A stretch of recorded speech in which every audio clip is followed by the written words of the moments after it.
बार इकट्ठा होगा, 2 मिनट लगाएंगे, कहेंगे उठाओ भाई उठाओ, जल्दी करो, इसको अंतिम संस्कार करो। बांध पिंजड़ी आगद कुल परिवार करा, सकल कबीला मसलत एक ठराही, एक ही सलाह मशोरा किया उन्होंने, सबकी एक राय होगी कि उठाओ उठाओ उठाओ। और बांध पिंजड़ी आगद रख दिया, फिर मरघट में ले जाई, अग्नि लगा दिया, जब लंबा फूक दिया उस ठाई। अब शरीर तो फूक दिया, अंतिम संस्कार कर दिया। अब क्या होता है, ये नादान साधना बताने वाले ये नीम हकीम गुरुओं ने कैसा जुल्म कर रखा है। कहते हैं वेद बांध फिर वो पंडित आए, पीछे गरुड़ पढ़ाई, ये गरुड़ पुराण लेकर के, और गुरुजी आते हैं, वो कहते हैं भाई 7 दिन गरुड़ पुराण की कथा करनी पड़ेगी तुम्हारे घर पे। परमात्मा कहते हैं कि देखो गरुड़ पुराण अब पाठ करने से कोई लाभ नहीं है।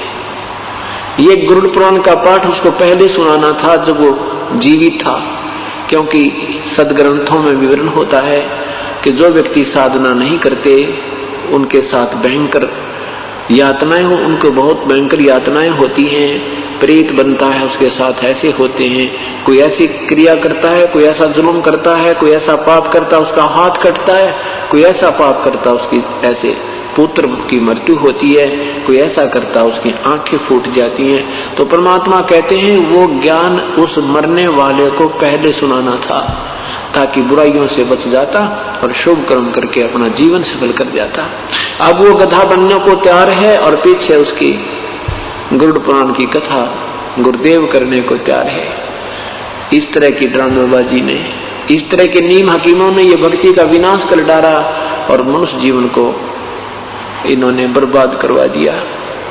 परमात्मा कहते हैं कि नरसेती तू पसवा कीजिए गद्दा बैल बनाई, ये 56 भोग काम अनुभव रे कि कुरडी चलने जाई। और फिर क्या बताते हैं कि ये साधना शास्त्र विरुद्ध होने से फिर तुम प्रेत बन गए, प्रेत शिला पर जा विराजे। अब गुरु जी कहेंगे कि उसके पिंड भरवाओ, पितरों पिंड भराई। तेरा गजब हुई, पहले तो पितर बनवाए, भूत बनवाए, शास्त्र विरुद्ध साधना करवा के, और फिर उनके वो पिंड भरवाए, फिर वह उनके श्राद्ध निकाले, वो माल खाए गुरुजियों ने। गुरुजी तो खीर खावे, अन्यों का पितर छिक गए। वाह भाई वाह, मैं रोटी खाऊंगा आपका पेट कैसे भरेगा, आचे बेवकूफ बना डाला। देखो ये साधनाएं बिल्कुल शास्त्र विरुद्ध हैं और ये मनमुखी लोगों के मनमाने आचरण हैं जो पवित्र गीता जी के विरुद्ध होने से व्यर्थ हैं। तो क्या बताते हैं कि प्रेत शिला पर जा विराजे पितरों पिंड भराई, और बहर श्राद्ध खान कुआए काल काग होए कलमाही। फिर कौवे बन गए। क्या कहते हैं श्राद्ध, अब श्राद्धों के दिन चल रहे हैं, कति उन नादानों के पूरे जो ना मौज माचरी है बहका रखा जिन्होंने, एक एक दिन में 3-3 जगह भोजन खा खाते हैं पंडित वो गुरुजी। तो क्या बताते हैं कि जब पहले तो भूत बनाया, पितर बना, फिर कहते हैं पिंड भरवा दिए तो वो मुक्त हो गया। फिर श्राद्ध निकालते हैं, कहते हैं तुम्हारा पिता जो ना कौवा बना हुआ है, कौवे को भोग लग गया तो समझ लो तुम्हारा श्राद्ध सफल है। कौवे ने तेरा पिताजी ना कौवा बन के आगे भोग लगाएंगे और तुम्हारा श्राद्ध सफल हो गया। अरे तेरा गजब वही। कहते हैं बहुत श्राद्ध फिर खान को आए, वो काग हुए कलमाई। फिर वो वही आत्मा नो कहे भी वो काग बन गया, कौवा बन गया, और ये वो श्राद्ध खा गया, बेड़ा पार हो गया। कौवा रोजाना खाना खाता है, चल कौवा मान लेते, तुम्हारा पिताजी कौवा बन गया हमारा। अब वो कौवा रोजाना आहार करता है, एक दिन के पेट खाना खाने से कौवे का 364 दिन पेट नहीं भर जाता। अपने जो पूर्वज थे, जो दिन की हम श्राद्ध निकाल रहे हैं, वो दिन में 2-2 बार आहार अवश्य करते थे, और अब एक दिन के आहार में वो 364 दिन नहीं छिक सकते। ये भी हमारे साथ उन्होंने सरेआम जो है ना धोखा कर रखा है। तो अब ये भगत समाज सियाना होगा, तत्व ज्ञान से परिचित होगा, तो इन नादान संतों से पीछा छूटेगा और ये जीवन बहुत आसानी से सफल हो जाएगा। इसमें कोई साधना कठिन नहीं है, सीधा सा एक मंत्र जाप करना है, या मजदूरी करनी है, या नाम की कमाई करनी है। इस कमाई के धन से हम परमात्मा के लोक में जा सकते और कोई विकल्प नहीं है। अन्य जो साधनाएं हठयोग करना, ये सिद्धि से दिया जाना, ये तो यही की प्रभुता है। इससे जीव कल्याण नहीं है, आत्म कल्याण नहीं है, मोक्ष मार्ग नहीं है। अब क्या बताते हैं आदरणीय पूज्य कबीर परमेश्वर कहते हैं कि जीवित बाप के लट्ठम लट्ठा मुए गंग पुचैया। जीवित पिताजी की तो सत्कार नहीं करते और मरने के बाद उसको गंगा में उसकी अस्थियों को प्रवाह करके आना है, उसका कल्याण हो जाएगा। परमात्मा कहते नहीं, जीवित बाप के लट्ठम लट्ठा मुवे गंग पुचैया। और जब आवे आसज का महीना वो कौवा बाप बनैया। अरे बोली सी दुनिया सतगुरु बिन कैसे सरिया। यानी पूर्ण संत के बिना, तत्व ज्ञान के बिना कैसे बात बनेगी। इन नादानों ने कैसा मूर्ख बना रखा है। पहले तो अंतिम संस्कार के समय कहते हैं इसकी अस्थियों को गंगा में डाल कर आओ, फिर कहते हैं श्राद्ध निकालो, कौवा बन गया। वो गति वहां भी गति की थी, फिर पिंड भरा दिए, वो भी गति होगी, और फिर कहेंगे कौवा बन गया, श्राद्ध निकालो। परमात्मा कहते हैं भूत जुनी जा छूटे हैं ये पिंड दान करते। गरीबदास जिंदा कहे भाई नहीं मिले भगवंते। इन क्रियाओं के करने से जो पिंडदान तुम करते, इससे उसकी भूत जुनी तो छूट जाएगी। फिर वो गधा बन गया, पता के गति करवाई पिंडदान करवा के तुमने। वो तो अब जीवित गति हुए।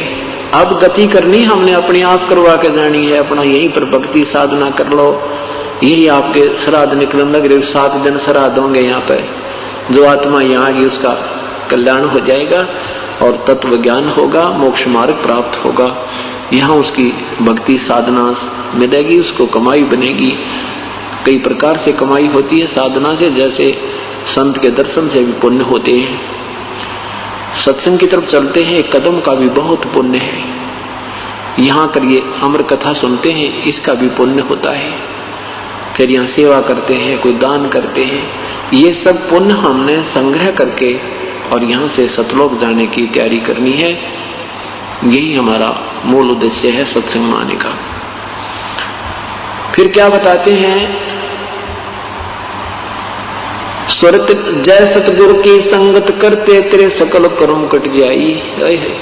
यदि तुम पूर्ण संत की शरण में आ जाते, ना श्राद्ध निकालने थे, ना अस्थि उठानी थी, ना अस्थि उठाने की आवश्यकता पड़ती, ना उसको गंगा पहुंचाने की आवश्यकता पड़ती, न ही श्राद्ध निकालने की आवश्यकता थी, ना फिर पिंड बनवाना, ना वो भूत बने, ना पितर बनना था, ना पशु बने। जय सतगुरु सदगुरु। पुण्यात्मा अभी तुम बालक हो, बुद्धि विवेक से जब विचार करोगे इस पृथ्वी पर आपको कोई संत नजर नहीं आएगा। अभी तक कोई सदगुरु नहीं था, या तो परमात्मा स्वयं आए थे, या फिर उन महापुरुषों को जिनको साक्षात्कार परमेश्वर ने अपना कराया था, उनको छोड़ करके अभी कोई सदगुरु नहीं थे, यानी सत्य ज्ञान कराने वाले नहीं थे। अब इस तत्व ज्ञान से आप तुलना करोगे उन महापुरुषों के विचारों की, तो अपने आप पता लग जाएगा वो संत नहीं है। तो यहाँ क्या कहते हैं, जय सतगुरु की संगत करते तेरे सकल कर्म कट जाई। सकल कर्म, ना भूत बनना था, ना पिंड बनवाने थे, ना गधा बनना था, ना कुत्ता बनना, ना 84 में जाना था।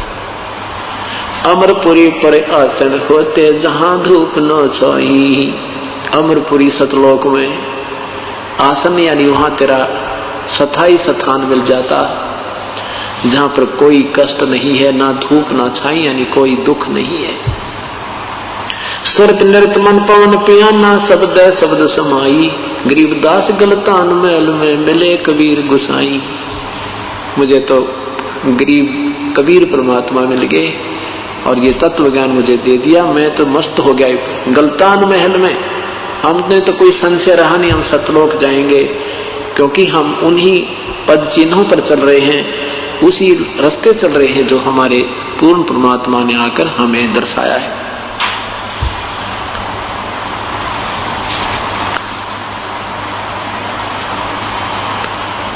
अब हमने ये देखना है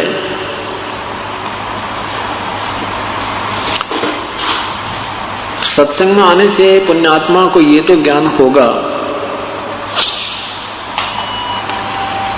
कि प्रभु की भक्ति के बिना ये मनुष्य जीवन व्यर्थ है। फिर पाछे पछतावेगा भाई, आजा बंदे शरण राम की, पछतावेगा। बालू की बीत पवन का खंबा, कब लग खैर मनावेगा। बालू की बीत पवन का खंबा, कब लग खैर मनावेगा। आजम तेरे घट न घेर, तू राम कहन न पावेगा। आजम तेरे घट न घेर, तू राम कहन न पावेगा। भाई आजा बंदे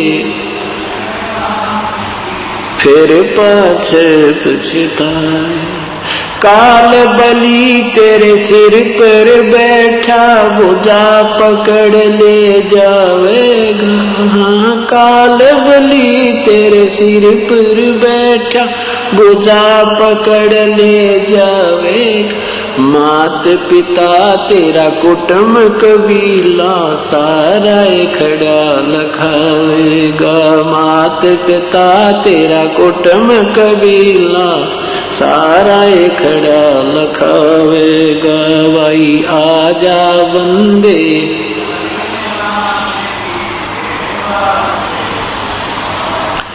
धर्म राय तेरा लेखा लेगा, वहाँ क्या बात बनावेगा। धर्म राय तेरा लेखा लेगा, वहाँ क्या बात बनावेगा। लाल खंभ से बांधा जा, बिन सतगुरु कौन छुटावे। लाल खंभ से बांधा जा, बिन सतगुरु कौन छुटावेगा। भाई आजा बंदे फिर पोछ पछतावे। दिया लिया तेरे संग चलेगा, दरा ढक्या रह जावेगा। हाँ, दिया लिया तेरे संग चलेगा, दरा ढक्या रह जावे।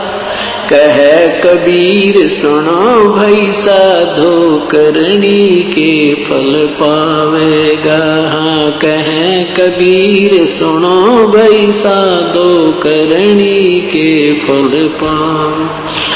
आजा बंदे शरण राम की, फिर पछ पछतावेगा। सत साहिब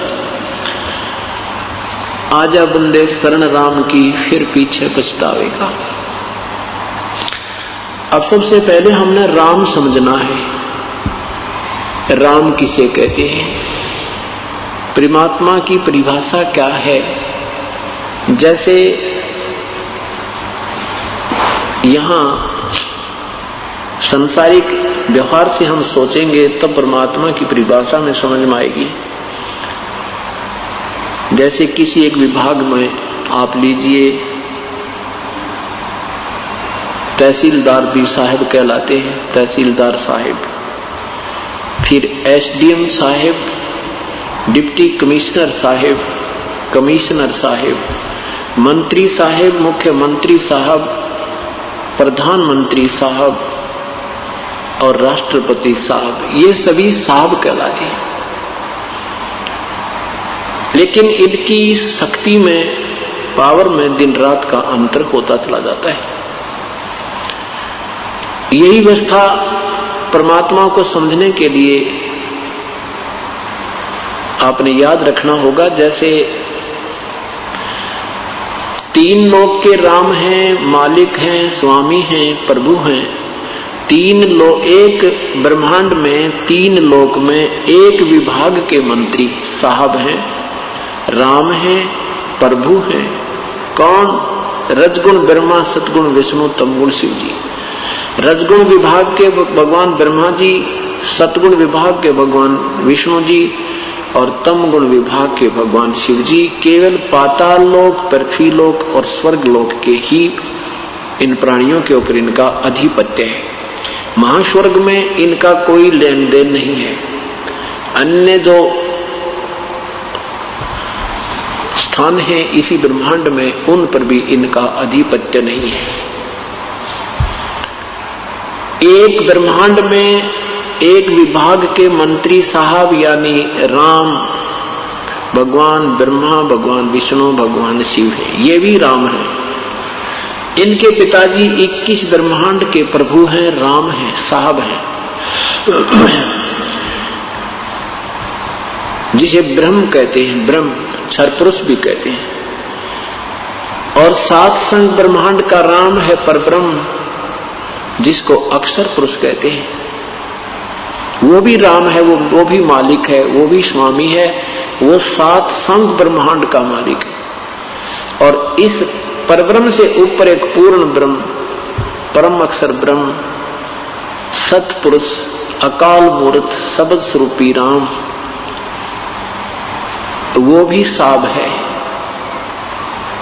वो असंख्य ब्रह्मांड का, असंख्य, जिसमें ये 21 ब्रह्मांड ब्रह्म के, 7 संग ब्रह्मांड परब्रह्म के, और अपने सतलोकाधि सारे ब्रह्मांडों को मिला करके सबके ऊपर कुल मालिक वो पूर्ण ब्रह्म है, वो भी राम है। अब जैसे हम भगवान राम, भगवान कृष्ण, भगवान विष्णु, भगवान शिव, कृष्ण आदि की भक्ति करते हैं, ये पवित्र गीता जी के अंदर मना है। 7वें अध्याय के 12 से लेकर 15 श्लोक में स्पष्ट किया है कि तीनों गुणों की जो साधना करते हैं, इनसे होने वाले लाभ के ऊपर जो आरूढ़ हो गए हैं, इन्हीं से मिलने वाले जो सुख सुविधा के ऊपर जिसकी बुद्धि यहीं तक सीमित हो गई है, जिनका ज्ञान इस त्रिगुणमयी माया के द्वारा हरा जा चुका है, वो राक्षस स्वभाव को धारण किए मनुष्यों में नीच दुष्कर्म करने वाले मूर्ख अर्जुन मुझे भी ना बचते, क्योंकि गीता जी का ज्ञान ब्रह्म ने बोला था, श्री कृष्ण जी में प्रवेश करके ज्योति निरंजन काल ने बोला था। ये मेरी भक्ति भी नहीं करते, मुझे भी नहीं बचते, क्योंकि तीनों गुणों तक की पूजा करने वाले को गीता जी में रिजेक्ट किया है, व्यर्थ कहा है। क्यों कहा है? क्योंकि ये तीनों भगवान नाशवान है, इनसे मिलने वाला सुख भी अक्षीणिक है, ये सफाई नहीं है। हम इनको अविनाशी कहते थे, इनको मृत्युंजय कहा करते थे, ये मृत्युंजय नहीं है। मृत्युंजय माने जिन्होंने मृत्यु जीत ली हो, अजरो अमर नहीं है ये, इन्होंने मृत्यु, ये इनका जन्म और मृत्यु होता है। पवित्र देवी भागवत महापुराण 3रा स्कंद मोटा टाइप गीता प्रेस गोरखपुर से प्रकाशित 123 पृष्ठ पर भगवान विष्णु कहते हैं कि हे माता, तुम शुद्ध स्वरूपा हो, ये सब संसार आप ही से उद्भासित हो रहा है। मैं ब्रह्मा और विष्णु, हम तो नाशवान है, हमारा जन्म और मृत्यु होता है, आविर्भाव और तिरोभाव होता है, हम अविनाशी नहीं है, तुम ही अविनाशी हो। इससे सिद्ध हुआ कि ब्रह्मा विष्णु महेश ये नाशवान हैं, इनकी पूजा करके हमें पूर्ण लाभ मोक्ष प्राप्त नहीं होता, अर्थात ये भी साधना व्यर्थ हुई। गीता जी बोलने वाला ब्रह्म कहता है कि मेरी साधना भी 4 प्रकार के व्यक्ति करते हैं। गीता जी के अध्याय नंबर 7 के मंत्र 16 से 18 में एक अर्थार्थी, आर्थ, ज्ञानी, जिज्ञासु और ज्ञानी। अर्थार्थी वो हैं जो अपने धन लाभ के लिए कोई जंत्र मंत्र करते हैं, वेदों अनुसार करते हैं। आर्थ जो संकट निवारण के लिए इसको साधना करते हैं तो वेदों के मंत्रों से ही करते हैं, अन्य किसी ओम जय जगदीश हरे, हनुमान चालीसा, ये जय गणेश देवा का आसरा नहीं लेते, जो ब्रह्म साधना ही मानी जाती है, जो वेदों से साधना करते हैं। और जो जिज्ञासु वो होता है जो परमात्मा की तरफ में इधर उधर भटकता है, जैसा उसने ज्ञान मिला, कोई वेदों से, कोई किसी से, किसी सुनी सुनाए से, तो उसने ज्ञान संग्रह कर लिया, फिर वो जिज्ञासु फिर वक्ता बन गया, ज्ञान बांटने लग गया, आप भक्ति की नहीं, उसको साधना ठीक मिली नहीं। कहते हैं चौथे प्रकार के ज्ञानी, इन तीनों को तो रिजेक्ट किया कि ये नहीं काम के, इनमें से ज्ञानी अच्छे हैं। ज्ञानी वो होता है जिसको ये पता लग गया कि मनुष्य जीवन बार बार नहीं मिलता, और मनुष्य जीवन प्राप्त करके यदि भक्ति नहीं की तो इसका कोई यूज नहीं, कोई लाभ नहीं। भक्ति फिर उसको वेदों को पढ़ा, वेदों में लिखा है कि केवल एक परमात्मा पूर्ण ब्रह्म ही पूजा के योग्य है, अन्य की साधना करने से भी जीव मोक्ष नहीं होता, पूर्ण रूप से मोक्ष प्राप्त नहीं होता। इसलिए उन ज्ञानी आत्माओं ने ये दृढ़ निश्चय कर दिया कि एक ही प्रभु की भक्ति करेंगे हम, और दूसरे भक्तों भगवानों की भक्ति नहीं करेंगे, वो यूजलेस है, वो व्यर्थ है। इस उद्देश्य से उन्होंने अपने ही आप निष्कर्ष निकाल दिया, वेदों को पढ़ा, उसमें लिखा कि ओम कर्तु समर कल्वे समर और कर्तुम समर, यजुर्वेद अध्याय नंबर 40 के मंत्र नंबर 15 में ये ब्रह्म, वेदों के बोलने वाला ब्रह्म कहता है कि मेरा ओम नाम है और इस ओम नाम का जाप तू काम करते करते श्रवण कर, विषय कसक के साथ श्रवण कर, मनुष्य जीवन का मुख्य उद्देश्य जानकर श्रवण कर। लेकिन 17वें श्लोक में कहा कि 40वें अध्याय के यजुर्वेद के 40वें अध्याय के 17वें श्लोक में कहा कि वो परमात्मा, 16वें में कहा कि जो सत भक्ति करता है वो उसके पाप नष्ट हो जाते हैं। परम संत से साधना लेकर के जो साधना सत करते हैं, सत भक्ति करते हैं, उनके पाप विनाश हो जाते हैं और फिर वो पाप रहित आत्मा तो पूर्ण परमात्मा को प्राप्त होती है, जो मोक्ष ऊपर गुप्त रहता है, सतलोक में है, और मेरी साधना करने वाले वो मेरे ब्रह्मलोक में आ जाते हैं।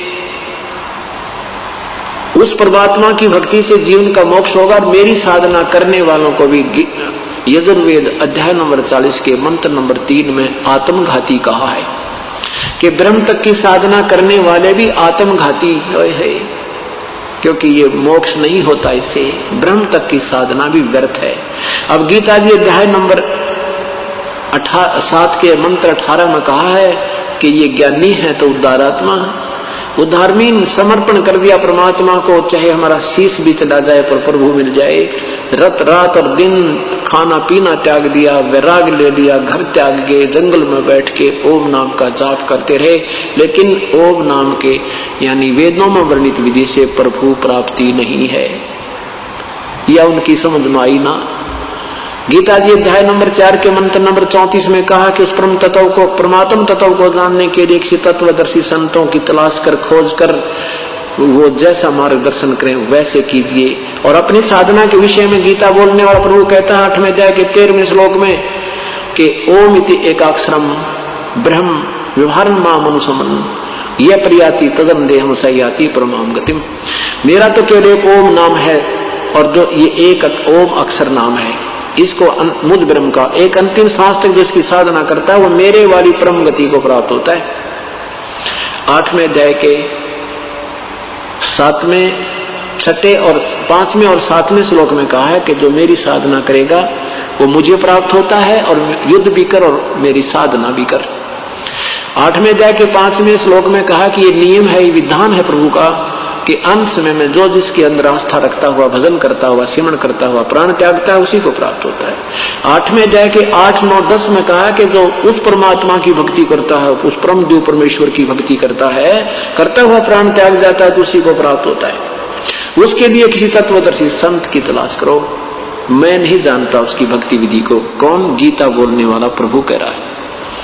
ऐसे वेदों को बोलने वाला प्रभु भी कह रहा है कि मैं 40वें अध्याय यजुर्वेद अध्याय नंबर 40 के मंत्र नंबर 10 में कहा कि उस परमात्मा के विषय में कोई साकार बताता है, कोई निराकार कहता है, ये भी व्याख्या सही नहीं। इसके विषय में भी कोई तत्वदर्शी धीराणाम संत यानी तत्वदर्शी संत बताएंगे, जैसा वो कहें फिर उनसे सुनो।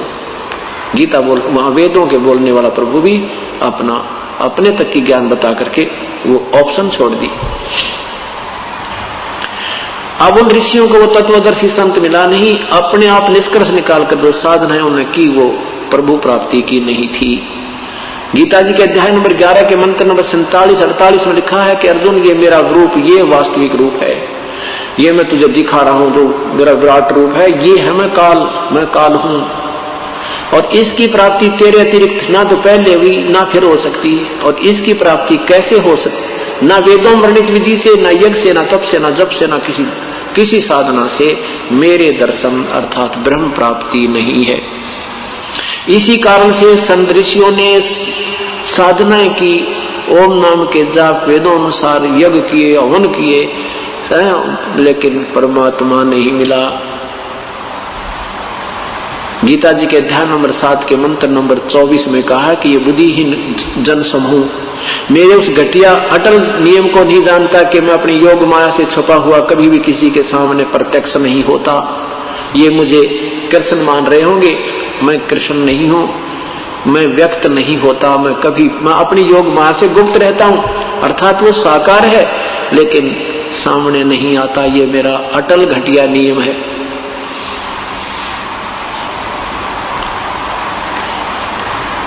अब इन ऋषि ज्ञानी आत्माओं ने वेदों को पढ़कर ओम नाम को सिलेक्ट किया और ओम नाम को मान लिया ये पूर्ण परमात्मा की प्राप्ति का है। सतगुरु बिन काहू न पाया ज्ञाना, जो थोथा वो छड़े किसाना। ये वशिष्ठ मुनि जैसे भी महापुरुष अपना जीवन व्यर्थ कर गए क्योंकि उनको तत्वदर्शी संत नहीं मिला। और जो परमात्मा स्वयं तत्वदर्शी संत बनकर आए थे इन्होंने उसकी बात को स्वीकार नहीं किया, उसको वामदेव कहने लगे। व्यंग्यात्मक नाम रख लिया वामदेव। वामदेव माने उल्टा चल रहा, एक दायां हाथ एक बामा। तो वामदेव माने उल्टा ज्ञान प्रचार करने वाला कहने लगे भगवान को। अब देखो पुण्यात्माओं, सारा संसार एक तरफ ज्ञान दे रहा है, ये दास एक तरफ, और ये दास शास्त्र अनुसार बता रहा है जो हमारे सदग्रंथ बता रहे हैं, और अभी तक वो संत दंत कथा सुना रहे हैं। अब वो हमें कहते हैं वो तो उल्टी बात करता है, वो सारी सबकी निंदा करता है। ऐसे ही परमात्मा के साथ इन्होंने व्यवहार किया था। जब वो तत्वदर्शी संत बनकर स्वयं आए थे तब भी उनको रिजेक्ट कर दिया था इन अनजान ऋषि महर्षियों ने, और जिसका अभी तक खामियाना भोगना पड़ रहा है। वो तत्वदर्शी संत जब तक नहीं मिला तो क्या हुआ कि इन ज्ञानी आत्माओं ने ये तो पता लग गया कि मनुष्य जीवन बार बार नहीं मिलेगा। आप चाहे इस मिट्टी को कितना ही कष्ट हो जाए, चाहे ये मिट्टी कितनी ही दुख हो जाए, चाहे ये खराब हो जाए, पर मालिक के नाम पर हो जाए। इस उद्देश्य से उन्होंने दिन रात ओम नाम का जाप किया, उसे परमात्मा नहीं मिला क्योंकि वो रूल है, नियम है। इससे प्रभु वेदों वर्णित विधि से भगवान नहीं मिले। अन्य साथ सुख हो जाते हैं, जैसे अच्छी कमाई बन गई, महास्वर्ग में पहुंच गया, हजारों युगों तक वहां रह गया, फिर उसके बाद इंद्र बन जा कि या पृथ्वी का राजा बन गया, वह सारी कमाई खा के फिर गधा बन गया, नरक से लगा। इस तरह की सुविधाएं और ये असुविधाएं तो इस ओम नाम के यानी वेदों वर्णित विधि से होती हैं। परमात्मा प्राप्ति नहीं और आत्म कल्याण नहीं होता, मोक्ष नहीं होता।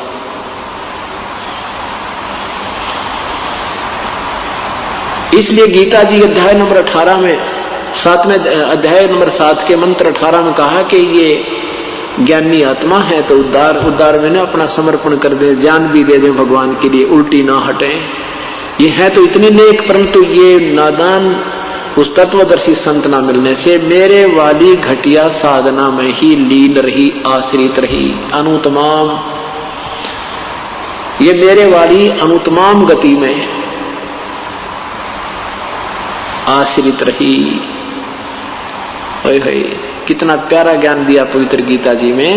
और फिर 7वें अध्याय के 19वें श्लोक में लिखा है कि बहु नाम जन्माना मनते ज्ञान मान माम प्रवृत्ते। बहुत कोई जन्म अंत के जन्म में कोई ज्ञानी आत्मा ब्रह्म साधना करता है, मेरी साधना करता नहीं तो नीचे की साधना करते हैं, कोई देवी की, कोई देवता की, कोई यक्ष की, कोई भूतों की, या छोटी जैसे जय गणेश जय गणेश जय गणेश देवा, इस तरह की आरतियां करते हैं। को बहुत ही पुण्यात्मा अच्छे संस्कार हो जिसके कोई जन्म कौन से जन्म में एकाध आत्मा मेरी भक्ति करता है, नहीं तो अन्य उपासना में लगा रहता है। और वासुदेव सर्वमिति स महात्मा सुदुर्लभ, ये बताने वाला कि ना ब्रह्म पूजा के योग्य है, ना पर ब्रह्म पूजा के योग है, ना ये ब्रह्मा विष्णु महेश से पूर्ण मोक्ष है, ये और पूर्ण ब्रह्म ही पूजा के योग है, उसकी ये साधना है। ऐसा साधु तो, ऐसा संत तो बहुत मुश्किल है, शो दुर्लभ है, बड़ी मुश्किल से मिलने वाला, बहुत कठिनता से मिलेगा तुझे वो संत जो ये सारा ज्ञान बतावे कि ये भी पूजा के योग नहीं, वासुदेव ही पूजा के सर्वस्व है। अब वासुदेव की परिभाषा और समझनी होगी। हम भगवान श्री कृष्ण को वासुदेव कहा करते, ये वासुदेव नहीं है। वासुदेव का अर्थ है सर्वशक्तिमान, सर्वव्यापक, सर्व का पालन करता, पूर्ण प्रभु, सर्वव्यापक, सबके ऊपर अधिपति। अब भगवान श्री कृष्ण जी के पूज्य पिताजी का नाम वासुदेव था, श्री कृष्ण का नाम वासुदेव नहीं था। वासुदेव जी का नाम पंडितों ने, ब्राह्मणों ने, गुरुओं ने वेदों में पूर्ण परमात्मा की महिमा वासुदेव नाम से कही गई है। उन वेदों में अच्छे नामों को, शब्दों को निकालकर अपने पुत्रों का, यजमानों के पुत्रों का नाम रखा करते। वासुदेव का अर्थ है सर्वशक्तिमान, सर्व का पालन करने वाला पूर्ण प्रभु। तो ये कहते हैं वासुदेव सर्वमिति स महात्मा सो दुर्लभ है, ये बताने वाला कि नहीं, वो वासुदेव पूर्ण परमात्मा ही सब भक्ति करने, पूजा के योग्य है और नहीं है, ये कहने वाला संत तो बड़ी मुश्किल से मिलेगा। वो तो तुझे बहुत ही सौभाग्य से प्राप्त होगा, बहुत मुश्किल से मिलता है। अब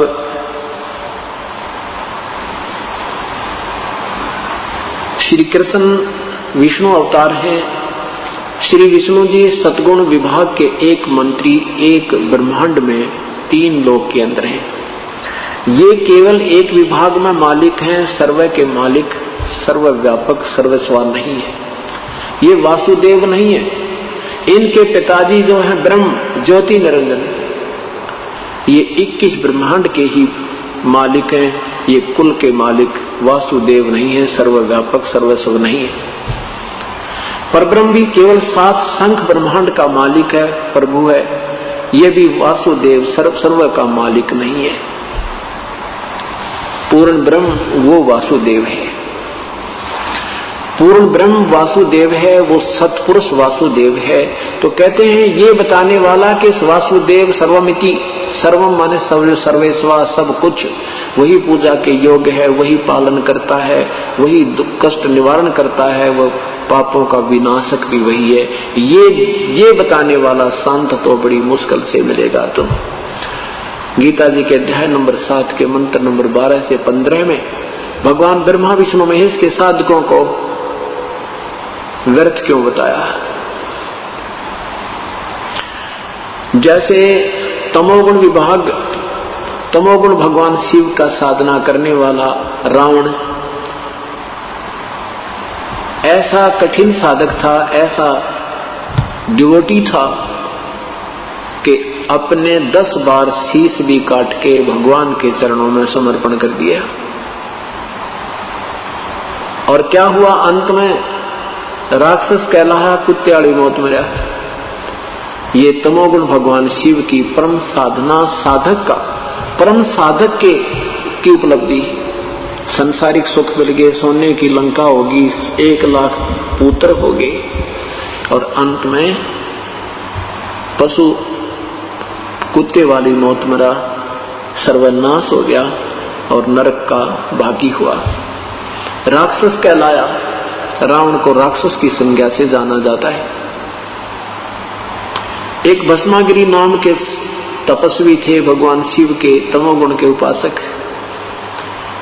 12 वर्ष तक सिर नीचे न करके पैर ऊपर को करके और भगवान शिव के कैलाश पर्वत पर भगवान शिव के द्वार के सामने साधना की। 12 वर्ष के बाद पार्वती जी ने कहा, हे भगवान, आप तो समर्थ हैं, आपका दास क्या मांगता है, इसको प्रदान कर दो।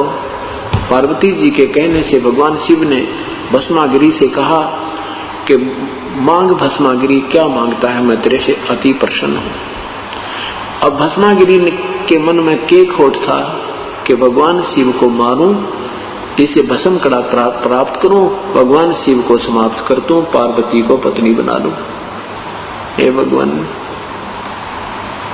अब क्या बताते हैं भगवान। आदरणीय गरीबदास साहिब कहते हैं, ऐसे करत गनी जीव कलमाही और माता को पत्नी ठहराए। पार्वती माता को और पत्नी की दृष्टि से कामना कर रहा है, ऐसे नीच व्यक्ति पर यह साधना कर रहे शिव की। पर भगवान शिव ने कहा, मांग भाई, क्या मांगता है भस्मागिरी। भस्मागिरी ने कहा कि ऐसे नहीं भगवान, वचनबद्ध हो जाओ तो मांगू। भगवान ने कहा, सोचा भी क्या मांगेगा, एक सिद्धि और मांग लेगा, दे दूंगा। कहा ठीक है भाई, वचनबद्ध हुआ, मांग ले, क्या मांगता है। तो क्या मांगा उसने, कहा कि भस्म कड़ा दे दो भगवान, ये भस्म कंडा दे दो जो आपने हाथ में पहन रखा। उसमें क्या गुण था कि जो किसी के सिर पे सिर के ऊपर ऐसे करके कह दे भस्म, वो खत्म हो जाता था, उसमें एक ऐसी शक्ति थी। इस बात का ज्ञान भस्मागिरी को था। भगवान शिव ने सोचा भी साधु है, जंगल में रहता है, अपनी सुरक्षा के लिए मांग रहा होगा, उसने क्या पता था ये ऐसा जालिम व्यक्ति है, इसके मन में कितना खोट है। कहते हैं भस्मागिरी की वासना शिव शंकर से जाने नाही, ये सर्वज्ञ कहाँ है भगवान, जिन्हों ये नहीं पता ये दुष्ट क्या मांगने आ रहा है, इसके मन में के खोट है। तो भगवान शिव सर्वज्ञ भी नहीं है।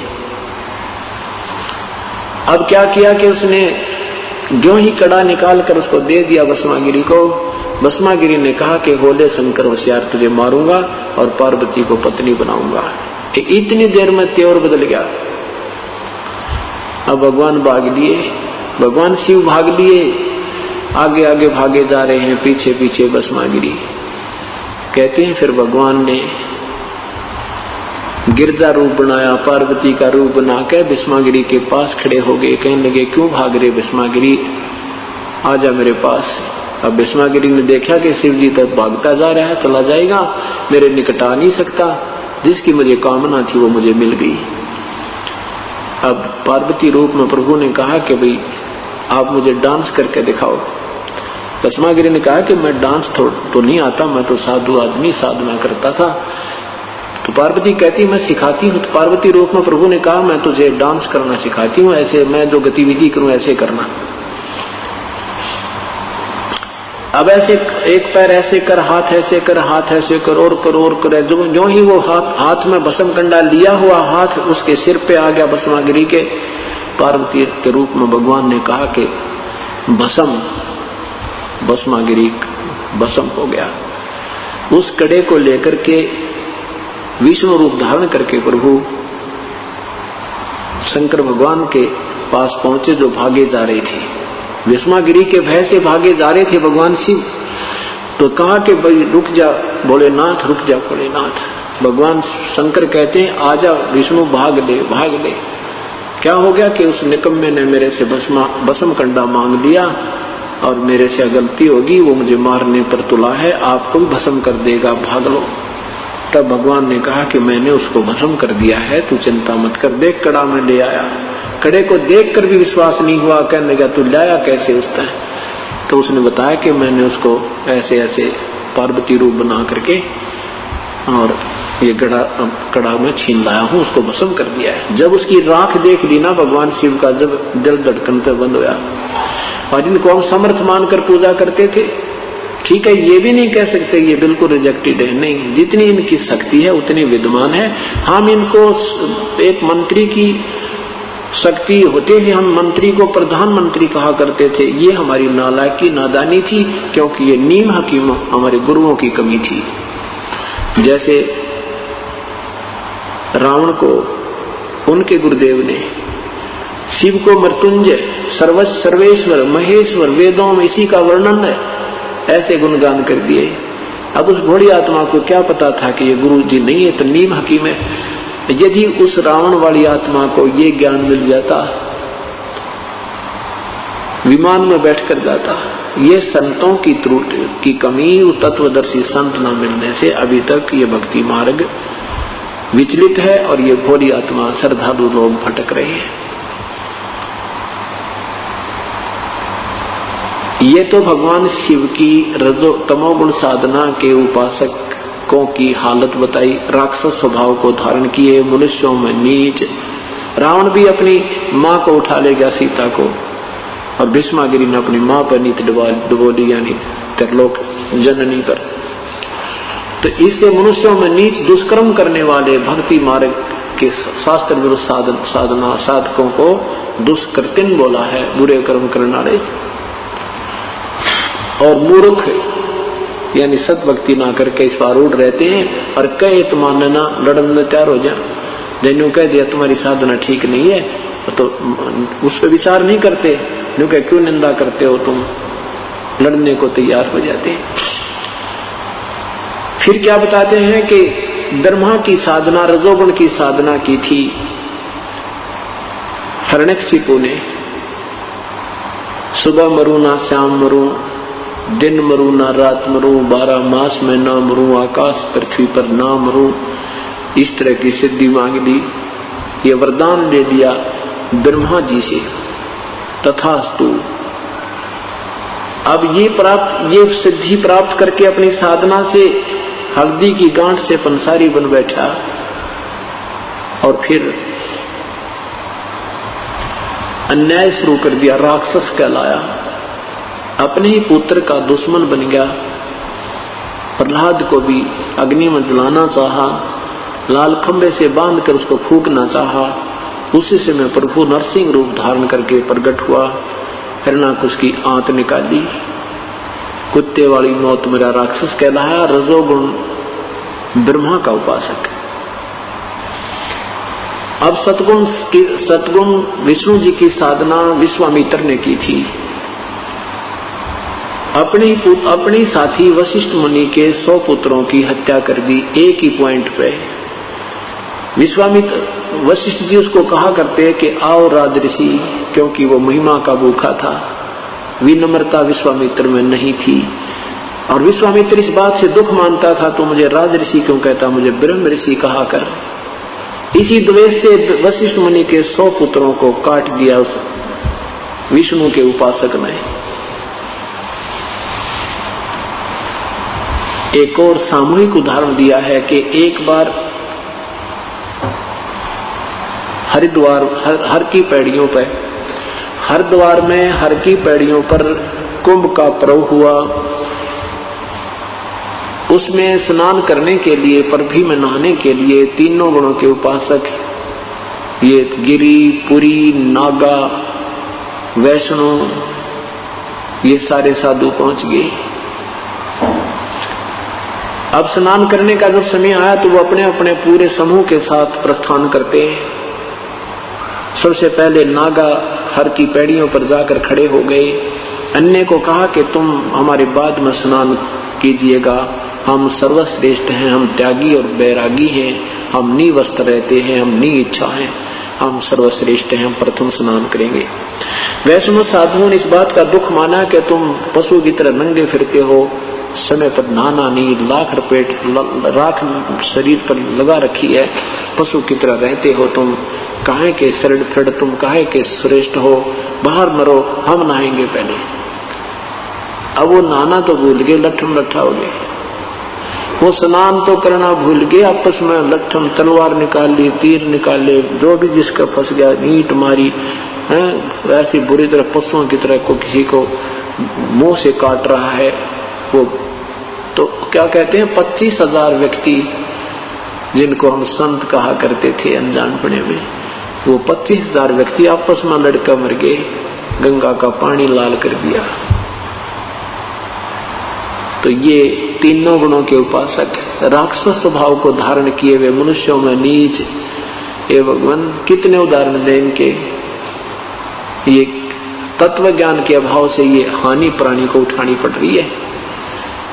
और तत्व ज्ञान देने वाला संत, करोड़ों में कोई है नहीं रे झूम करा, अरबों में कोई गर्क सुनो रे झूम करा। वो संत तो करोड़ों संतों में नहीं मिलेगा, अरबों में कोई एक संत मिलेगा। अरबों में गर्क मीन ये छोटी मोटी इस ज्ञान न सुनकर 2-4 बात बतानी है तो बहुत पा जाएंगे, पर जिनके पास विधि पर साधना, नाम देने का अधिकार और पूरा ज्ञान समाधान हो, वो संत तो अरबों में मिलेगा। अब क्या बताते हैं आदरणीय गरीबदास साहिब जी, कहते हैं तीर तुपक तलवार कटारी जमदड़ जोर बधावे हैं, हर पैड़ी हर हेत न जाना वाजा तेग चलावे हैं, काटे शीस नहीं दिल करुणा जग में साध कमावे हैं, जो जन उनके दर्शन को जावे उनको भी नरक पठावे हैं। ऐसे इन साध जिनको तुम संत कहते हो, कहते हैं ये संत नहीं, इनके कोई दर्शन भी कर ले, इनका उपदेशी भी हो जावे। अब दर्शन करने उपदेशी ही जाएगा और वैसे कोई जाएगा तो उसको वो अपना उपदेशी बना लेंगे, फिर नाम दान करेंगे, उसको कोई अपने पीठू बना लेंगे। कहते हैं उनके कोई दर्शन भी से व्यक्तियों के दर्शन करने भी चला जाओ उनको भी नरक ले जाते हैं।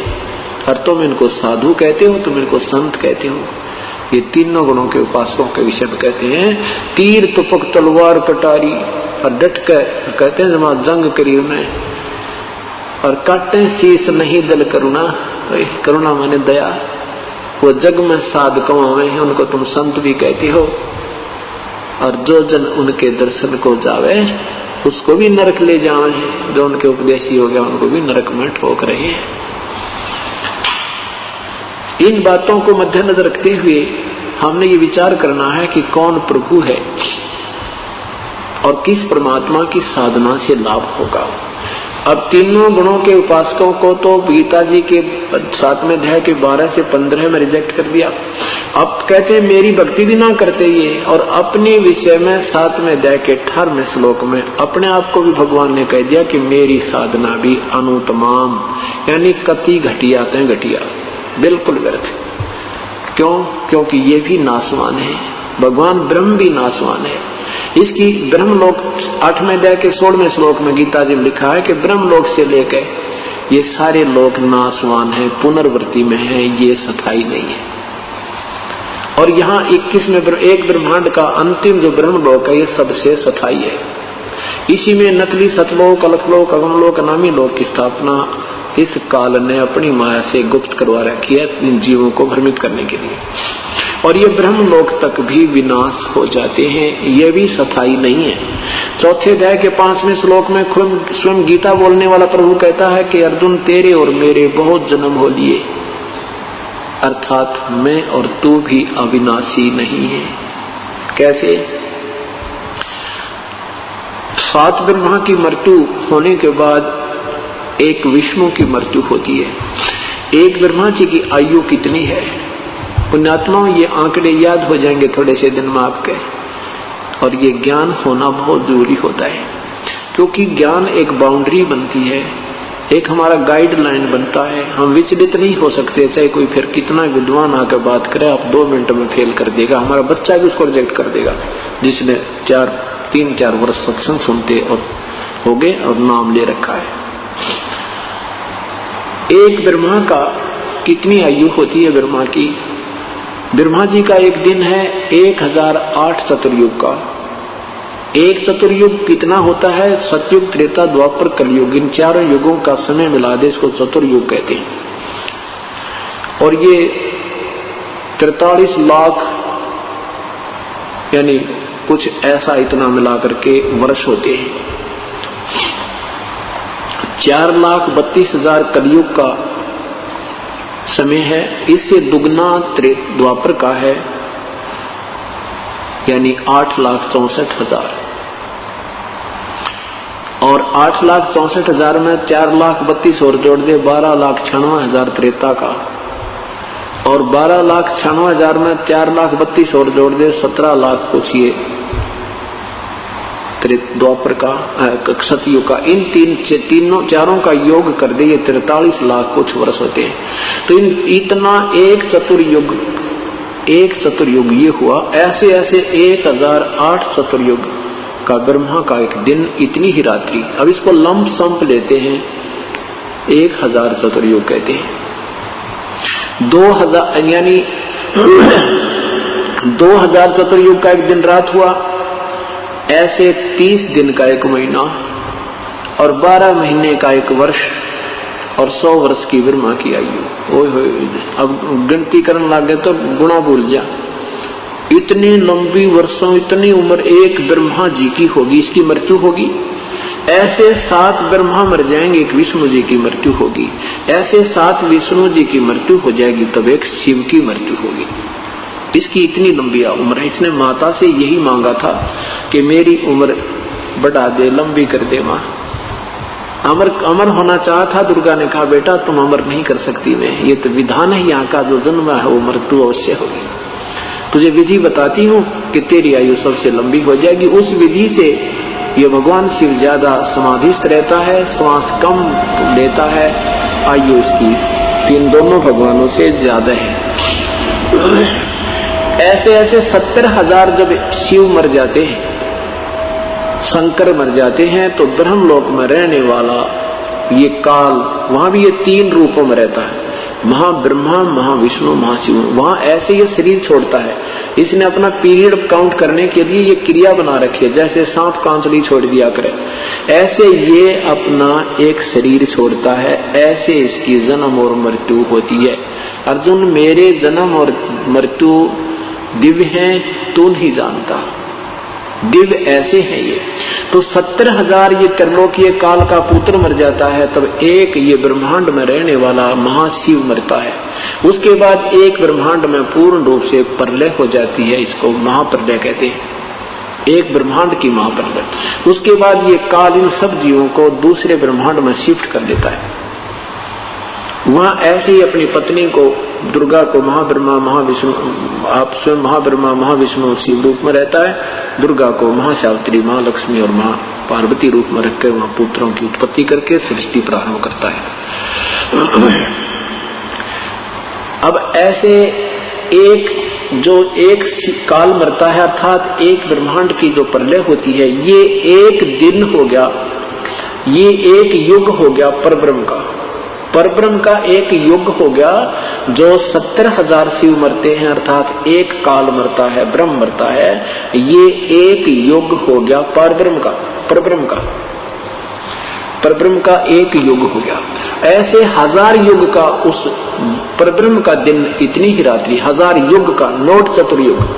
ये पॉइंट समझना पुण्यात्मा, और कोई बालक नहीं है, कोई शिक्षित हो सभी, कोई एमए है, कोई ग्रेजुएट है, कोई 10वीं, कोई आज कोई बालक नहीं। और शास्त्र हमारे पास है, देखोगे तो पता चलेगा ये कहाँ डले डुआ रखे थे हमारे 3 नादान महर्षि बने बैठे थे, इन कै का ज्ञान है।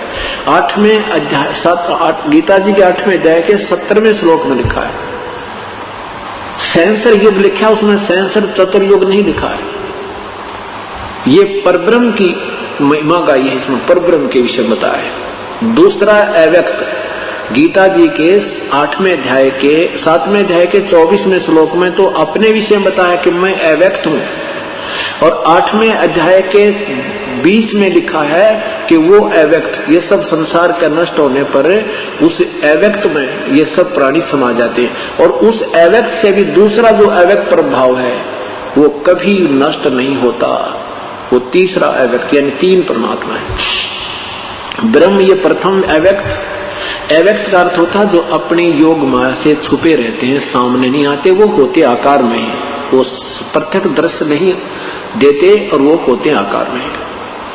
वो हमारी रेंज से, हमारी दूरदृष्टि की और हमारी दृष्टि की पहुंच से बाहर होते हैं, इसलिए हम उनको अव्यक्त कहा जाता है।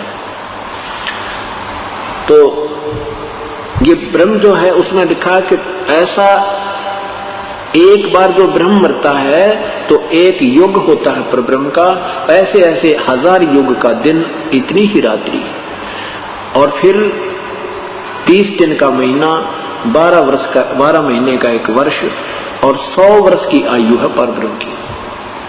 परब्रह्म की 100 वर्ष की आयु है। तो फिर इस परब्रह्म का भी विनाश होता है। लेकिन ये तो कमाल हो गया, देखिए 70,000 शिव मरे, और जब एक बार ये ब्रह्म मरे और फिर उसका एक युग हुआ परब्रह्म का, और ऐसे ऐसे 1000 बार जब यो काल मर लेगा, की मृत्यु हो जाती है, ब्रह्म की मृत्यु होती है क्षर पुरुष की, तो तब ये 21 ब्रह्मांड का विनाश हो जाता है। तो ये बिल्कुल पूरा प्रलय हो जाता है। इसमें ब्रह्मांड तो रहते हैं, प्राणी नहीं रहते। तो ये सब जीव जो हैं, काल भी, प्रकृति भी, और ये सब प्राणी भी उस दूसरे अव्यक्त यानी परब्रह्म के लोक में रख दिए जाते हैं। और ऐसे 100 वर्ष की आयु जो परब्रह्म की पूर्ण हो जाती है, उसके बाद उस परब्रह्म का विनाश भी ऐसे निर्धारित समय पर प्रभु की कृपा से अचिंत के माध्यम से होता है।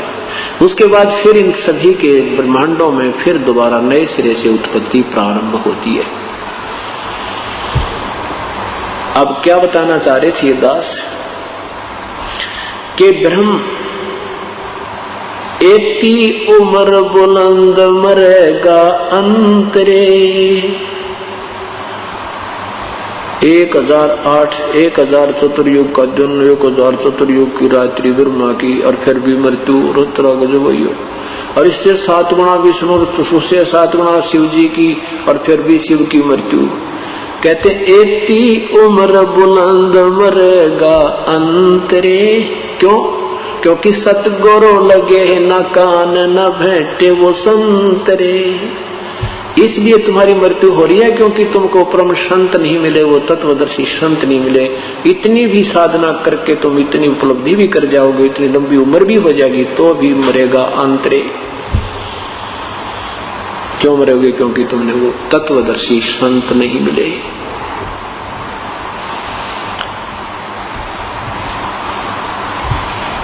जग सारा रोगिया रे, जिन सतगुरु वेद न जाना।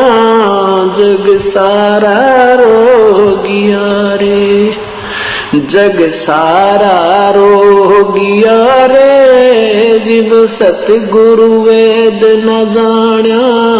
जग जन्म मरण का रोग लगा है या तृष्णा बडरी खांसी।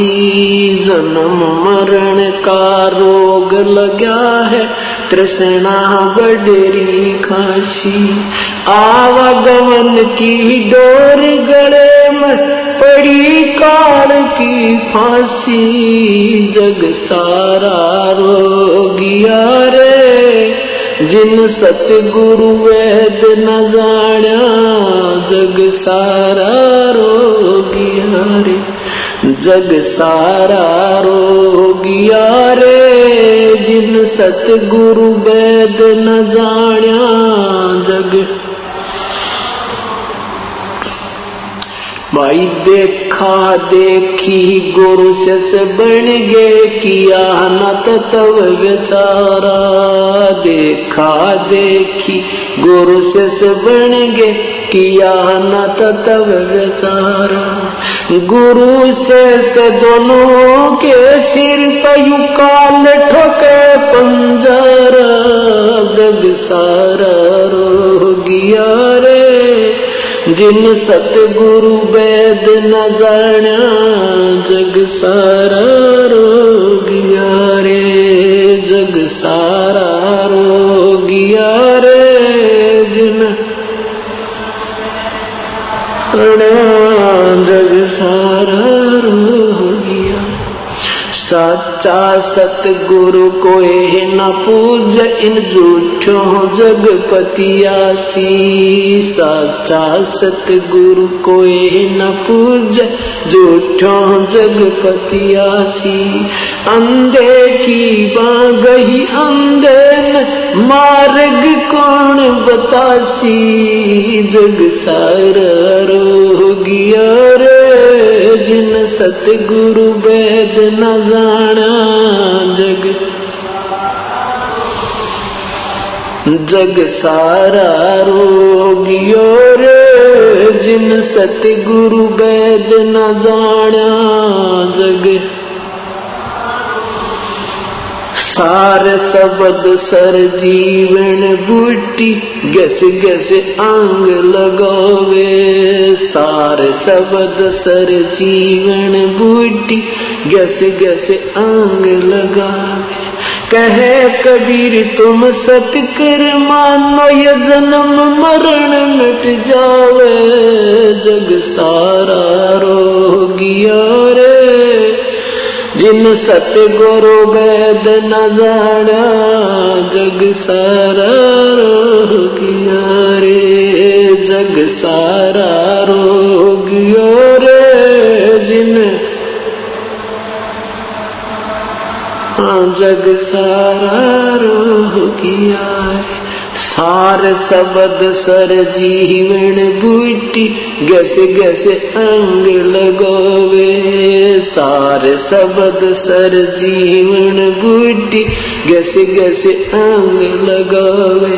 कहे कबीर तुम सत कर मानो, ये जन्म मरण मिट जावे। जग सारा रोगिया रे, वैद न जाना जग सारा रोगिया रे, जग सारा रोगिया रे, जिन सतगुरु सारा रोगिया रे। साहब